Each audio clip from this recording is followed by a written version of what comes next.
Mike Bloomberg faced a small but tense protest at the historic Brown Chapel in Selma, Alabama, on Sunday, a handful of people standing and turning their backs on the former New York mayor as he spoke in the pulpit. Even before Bloomberg began speaking, it was clear his presence at the black church, which was the epicenter of the civil rights movement in Selma, was controversial. Pastor Leotis Strong prefaced the mayor's speech by saying that when he first invited Bloomberg, he rebuffed the invitation only to later change his mind.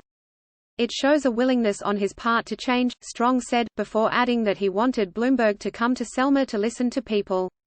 But several in the audience could be heard whispering in contempt, referencing the stop-and-frisk policing policy he pursued in New York and his immense wealth.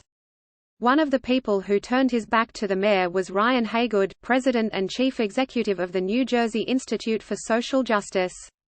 As Bloomberg spoke, he said, he thought about the kind of police brutality the civil rights organizers faced in the chapel 55 years ago as they protested for equal voting rights.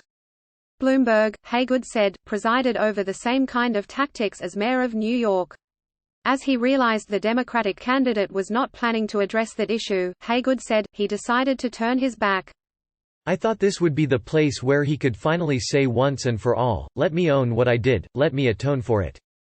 Haygood said. He didn't even touch it, which is more disrespectful. And some of the foot soldiers were in the building, who were brutalized.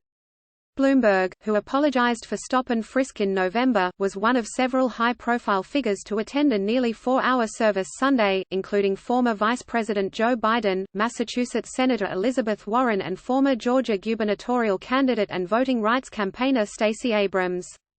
Biden and Warren were fresh off the South Carolina primary, which Biden won handily, confirming his strength with the black community. He earned a warm welcome at the chapel, where he spoke about the legacy of the civil rights movement and the need for healing in the face of division. "When I get up in the morning sometimes I wonder whether it's 1920 or 2020, he said.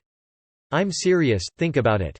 Biden evoked Barack Obama, Congressman and civil rights veteran John Lewis and the importance of the church, which continues to be a key force in politics in Alabama. He also playfully suggested that Abrams, the keynote speaker who rose to national attention in 2018, could be president or vice president to come.